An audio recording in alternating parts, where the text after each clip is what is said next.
Hi everybody, it's Mr. Stevens here, and in Walworth today, it is Hat Day. So, in honor of this most momentous occasion, I wanted to read a special book about hats called The 500 Hats of Bartholomew Cubbins by the one and only Dr. Seuss.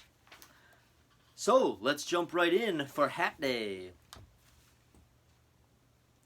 In the beginning, Bartholomew Cubbins didn't have 500 hats. He had only one hat. It was an old one that had belonged to his father and his father's father before him.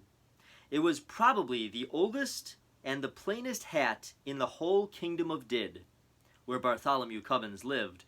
But Bartholomew liked it, especially because of the feather that always pointed straight up in the air. The kingdom of Did was ruled by King Derwin. His palace stood high on top of the mountain.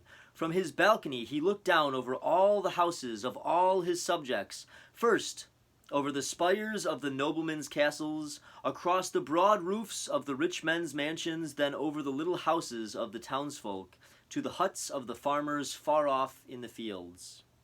It was a mighty view, and it made King Derwin feel mighty important.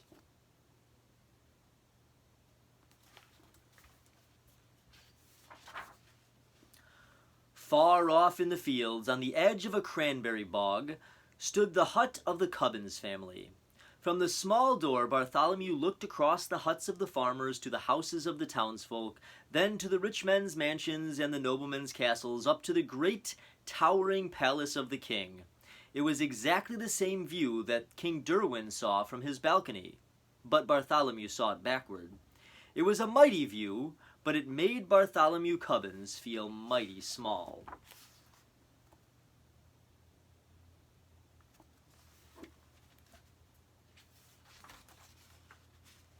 Just after sunrise one Saturday morning, Bartholomew started for town.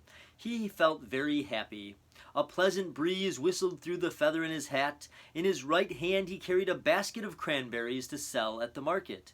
He was anxious to sell them quickly and bring the money back home to his parents. He walked faster and faster till he got to the gates of the town. The sound of silver trumpets rang through the air. Hoofbeats clattered on the cobbled streets. Clear the way, make way for the king!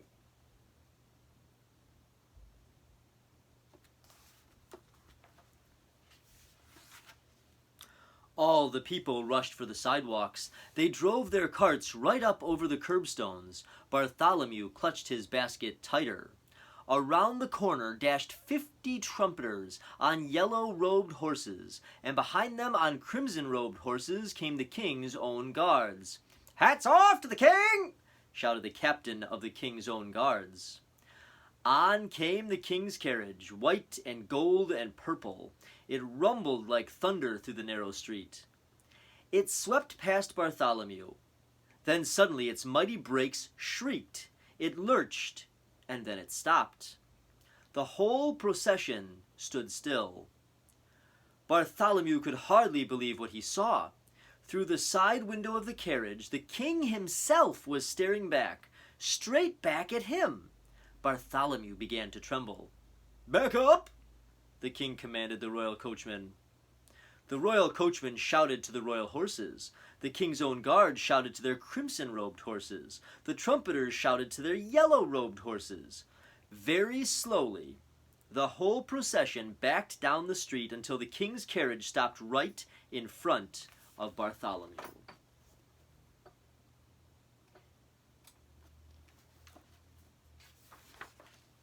The king leaned from his carriage window and fixed his eyes directly on Bartholomew Cubbins. Well, he demanded. Bartholomew shook with fright. I ought to say something, he thought to himself, but he could think of nothing to say.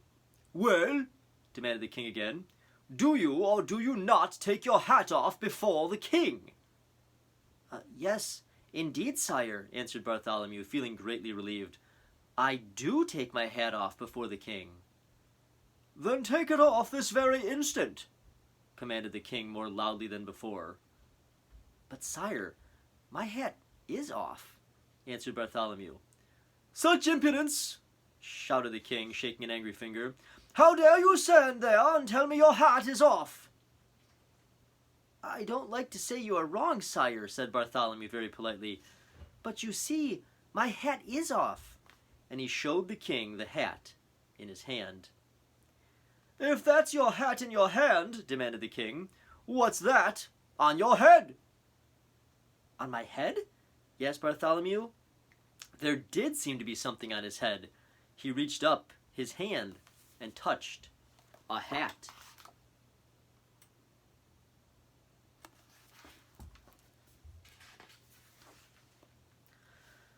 The face of Bartholomew Cubbins turned very red. "It's a hat, sire," he stammered, but it can't be mine. Someone behind me must have put it on my head." "I don't care how it got there," said the king. "You take it off." And the king sat back in his carriage. Bartholomew quickly snatched the hat off his head. He stared at it in astonishment. It was exactly the same as his own hat. Same size, same color, and it had exactly the same feather. "By the crown of my fathers," roared the king, again leaning out the carriage window, "did I or did I not command you to take off your hat?" "You did, sire, and I took it off. I took it off twice." "Nonsense! There is still a hat upon your head." "Another hat?" Again Bartholomew reached up his hand and touched a hat. "Come, come! What is the meaning of all of this?" demanded the king, his face purple with rage. I don't know, sire," answered Bartholomew. "It's never happened to me before." The king was now shaking with such fury that the carriage rocked on its wheels and the royal coachman could hardly sit in his seat. "Arrest this impudent trickster!" shouted the king to the captain of the king's own guards. "We'll teach him to take off his hat."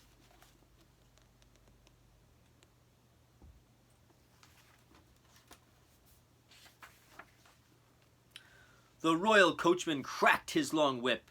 The king's carriage swung forward up the street towards the palace. But the captain of the king's own guard leaned down from his big brass saddle and grabbed Bartholomew Cubbins by the shirt. Away flew Bartholomew's basket. The cranberries bounced over the cobblestones and rolled down into the gutter. With a jangling of spurs and a clatter of horseshoes, the captain and Bartholomew sped up the winding street towards the palace, out of the narrow streets, on up the hill. Bartholomew clung to the captain's broad back. On and on they galloped past the bright gardens of the wealthy merchants, higher and higher up the mountain, on past the walls of the noblemen's castles.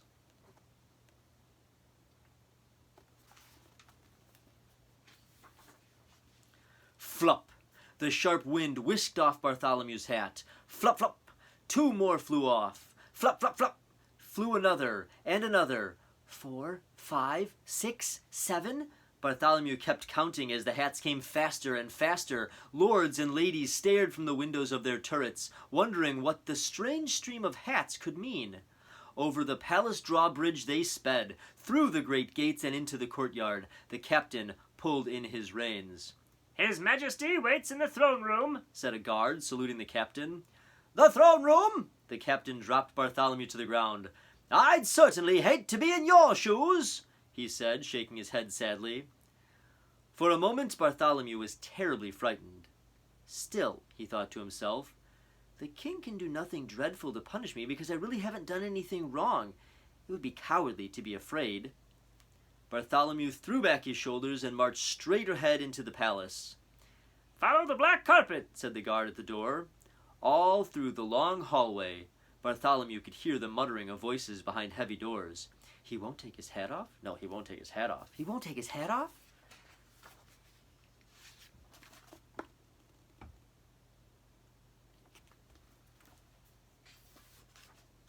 Bartholomew walked on till he stood in the very middle of the throne room. The king, in a long scarlet robe, was sitting on his throne. Beside him stood Sir Alaric, keeper of the king's records. He wore in his belt, instead of a sword, a long silver ruler. Lords and noblemen of the court stood solemn and silent. The king looked down at Bartholomew severely.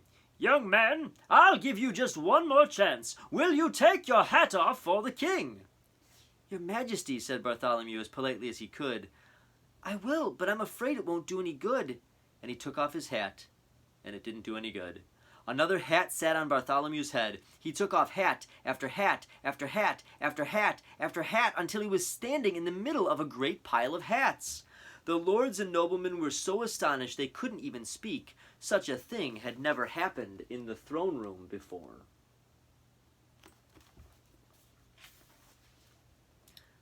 "Heavens," said Sir Alaric, keeper of the records, blinking behind his triangular spectacles. "He's taken off 45. "And there were 3 more down in town," said the king. "And you must add on 87 more that blew off my head as we galloped up the hill," said Bartholomew, trying to be helpful. 135 hats, that's most unusual," said Sir Alaric, writing it down on a long stroll. Come, come," said the king impatiently. "Sir Alaric, what do you make of all this nonsense?" "Very serious nonsense, your Majesty," answered Sir Alaric. "I advise you to call in an expert on hats." "Excellent," agreed the king. "Hogard, fetch in Sir Snips, maker of fine hats for all the fine lords." Into the throne room marched the smallest man, wearing the tallest hat that Bartholomew had ever seen. It was Sir Snips. Instead of a sword, he wore a pair of large scissors at his side. "Take a look at this boy's hat," commanded the king. Sir Snips looked at Bartholomew Cubbins' hat and sniffed in disgust. Then he turned to the king and bowed stiffly. "Your Majesty, I, Sir Snips, am the maker of hats for all the fine lords. I make hats of cloth, of gold, fine silks, and gems, and ostrich plumes. You ask me what I think of this hat? A pooh. It is most ordinary, the most ordinary hat I have ever set eyes on." "In that case," said the king, "it should be very simple for you to take it off." "Simple indeed," mumbled Sir Snips haughtily, and standing on his tiptoes, he pushed his pudgy thumb at Bartholomew's hat and knocked it to the floor. Immediately another one appeared on Bartholomew's head.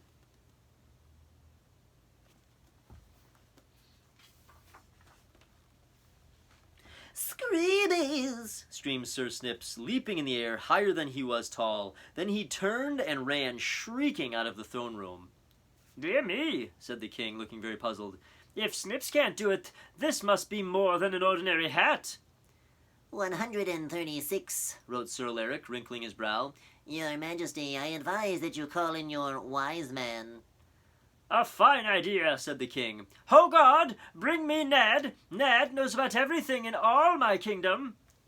In came an old man. He looked at the hat on Bartholomew's head, and he looked at the pile of hats on the floor. "Ned, my wise man, can you take off his hat?" asked the king. Ned shook his head solemnly. Solemnly, no.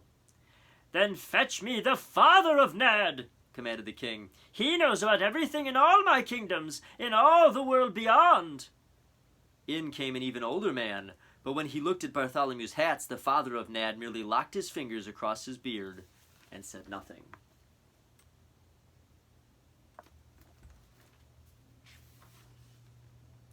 "Then bring me the father of Ned," ordered the king. "He knows about everything in all my kingdom, in all the world beyond, and in all other worlds that may happen to be."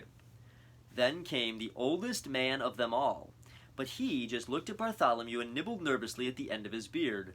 "Does this mean there is no one in my whole kingdom who can take off this small boy's hat?" bellowed the king in a terrifying voice. A small voice came through the balcony window. "What's the matter, Uncle Derwin?" To Bartholomew, it sounded like the voice of a boy. The king stepped out on the balcony and leaned over the marble railing. "There's a boy in here, just about your age," the king said, "and he won't take off his hat." Bartholomew tiptoed up behind the king and looked down. There stood a boy with a big lace collar, a very proud little boy with his nose in the air. It was the Grand Duke Wilfrid, nephew of the king. "Yeah, you send him down here," said the Grand Duke Wilfrid. "I'll fix him." The king thought for a moment. He pushed back his crown and scratched his head. "Well, maybe you can. There's no harm in trying."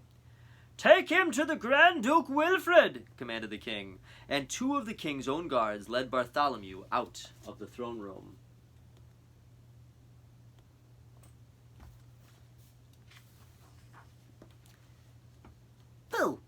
said the Grand Duke Wilfrid, looking at Bartholomew's hat and laughing meanly. That hat won't come off? You stand over there. He pointed to a corner where the wall curved out. I need a little target practice with my bow and arrow. When Bartholomew saw that the Grand Duke Wilfrid had only a child's bow, he didn't feel frightened. He spoke up proudly. I can shoot with my father's big bow. My bow's plenty big enough for shooting hats, especially hats like yours, answered Wilfrid, and he let fly an arrow. Zit!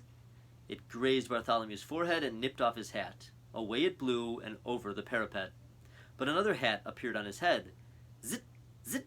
Zit! The arrows flew, till the Grand Duke's whole bag full of arrows was gone, and still a hat sat upon Bartholomew's head. It's not fair, cried the Grand Duke. It's not fair. He threw down his bow and stamped upon it. Oh, 154 hats, gulped Sir Alec.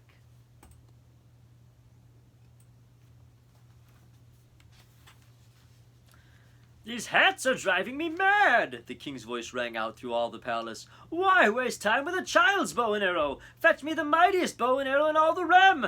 Fetch the yeomen of the bowmen. Yeomen of the bowmen, echoed all the lords and noblemen from the court.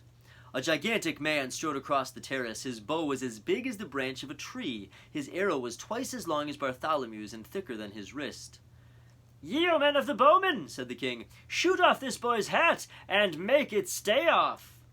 Bartholomew was trembling so hard he could scarcely stand straight. The yeoman bent back his mighty bow. Zip! Like a mad giant hornet, the arrow tore through the air toward Bartholomew Cubbins. Zip! The sharp arrow head bit through his hat and carried it off, on and on, for a full half-mile. Zip! It plunked to a stop in the heart of an oak tree, yet there on Bartholomew's head sat another hat. The face of the yeoman of the bowmen went as white as the palace walls. "It's black magic!" he shrieked. Black magic? That's just what it is, sighed the king with relief. I should have thought of that before. That makes things simple. Back to the throne room, call my magicians. And in the whole throne room there wasn't a sound, as loud as a breath, but from the spiral stairs that led down the southwest tower came the shuffling of slow, padded feet. The magicians were coming. Low and slow they were chanting words that were strange. Dig a hole 5 furlongs long, down to where the night sneaks creep, mix and mold the mystic mud, Malber, Balber, Titter, and Tud. In came 7 black-gowned magicians, and beside each one stalked a lean black cat. They circled around Bartholomew Cubbins, muttering deep and mysterious sounds. Stop this useless muttering, ordered the king. I want a chat that will charm away this boy's hat. The magicians huddled over Bartholomew and chanted, Winkibus, tinkibus, fudgy clay, hat on this demon's head fly far away. Howl, men, howl away, howl away, howl away, yowl cats, yowl away, yowl away, yowl away. Hat on this demon's head, seep away, creep away, leap away, gleep away, never come back. A mighty good chant, said the king, looking very pleased. Are you sure it will work? All of the magicians nodded together. But, said the king, looking puzzled, there still seems to be a hat upon his head. How long will it take for the charm to work? Be calm, O sire, and have no fears, chanted the magicians. Our charm will work in 10 short years. 10 years? Gasped the king. Away, fools, he shouted. Out of my sight. I can't wait 10 years to get rid of this hat. Oh dear, what can I do? What can I do? If I were a king, whispered the Grand Duke Wilfrid, I'd chop off his head. A dreadful thought, said the king, biting his lip. But I'm afraid I'll have to. Young man, he said to Bartholomew Cubbins as he pointed to a small door at the end of the room, march down these steps to the dungeon and tell the executioner to chop off your head. Bartholomew's heart sank into his boots, but he did as the king commanded. I must take off my hat, he said to himself as he started down the long black stairway. This is my last chance. Hat after hat he tore from his head. 156, 157, 158. It grew colder and damper. 217, 218, 219. Down, down, down. 231, 232, 233. It seemed to Bartholomew who he must be in the very heart of the mountain. Who is there? Said a voice from the blackness. Bartholomew turned a corner and stepped into the dungeon.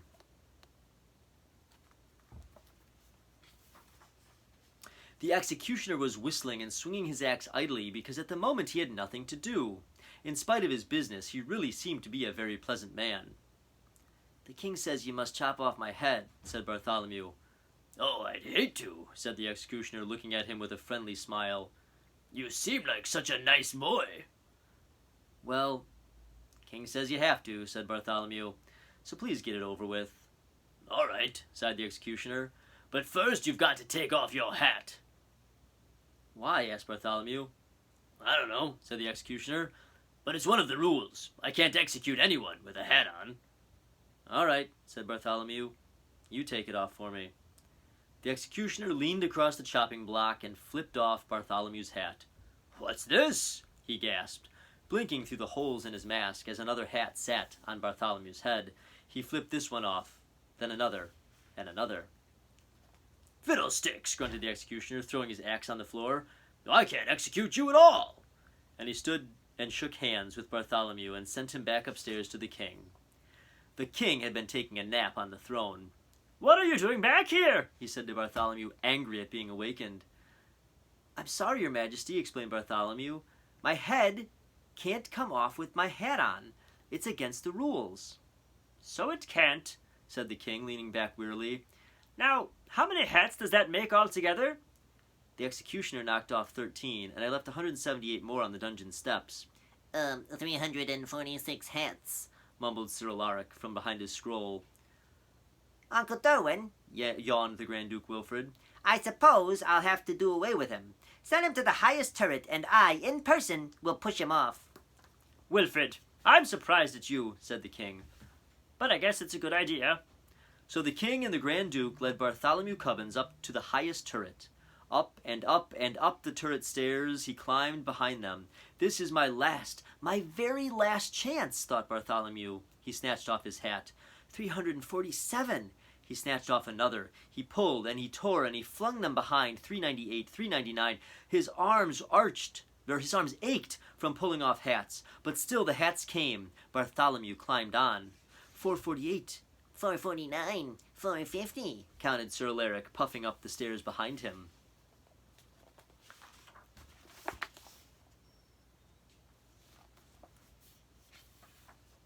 And suddenly Sir Alaric stopped. He looked. He took off his triangular spectacles and he wiped them on his sleeve, and he looked again. The hats had begun to change. Hat 451 had not one but 2 feathers. Hat 452 had 3.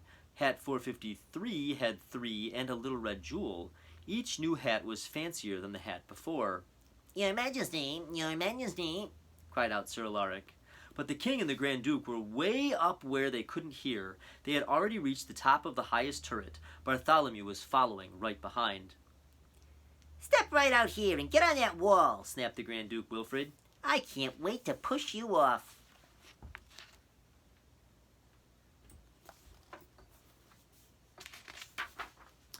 But when Bartholomew stepped up on the wall, they gasped in amazement. He was wearing the most beautiful hat they had ever seen in the kingdom of Did.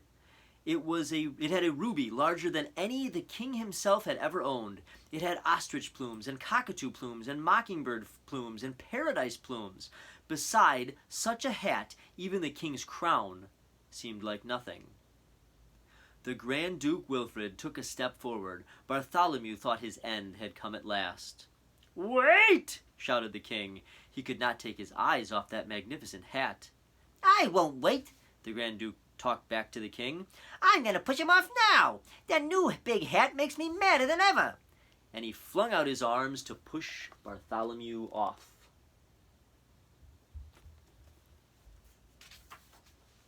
But the king was quicker than Wilfrid. He grabbed him by the back of his fine lace collar.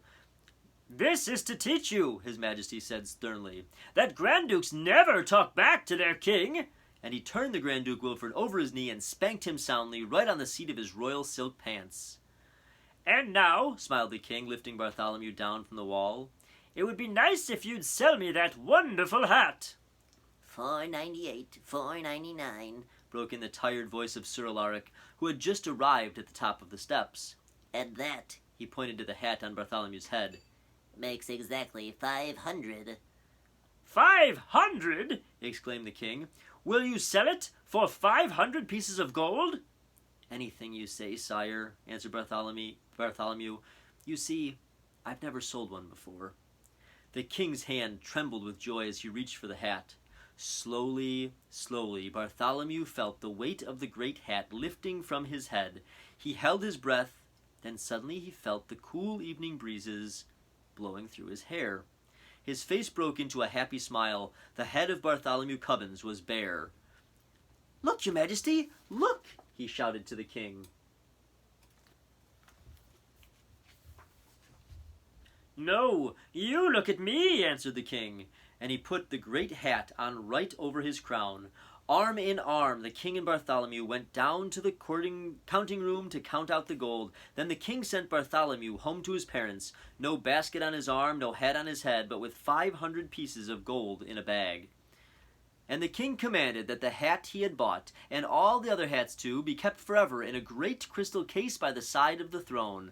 But neither Bartholomew Cubbins, nor King Derwin himself, nor anyone else in the kingdom of Did could ever explain how the strange thing had happened. They could only say it had just happened to happen, and was not very likely to happen again.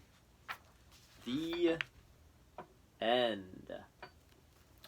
Well, that one was a little bit longer than I anticipated, but I hope you guys enjoyed it, and I hope you guys are having a good hat day. Make sure you post pictures of your hats so we can all see the awesome hats you guys are wearing. Hope to talk to you guys soon. Bye, guys. Don't forget to read.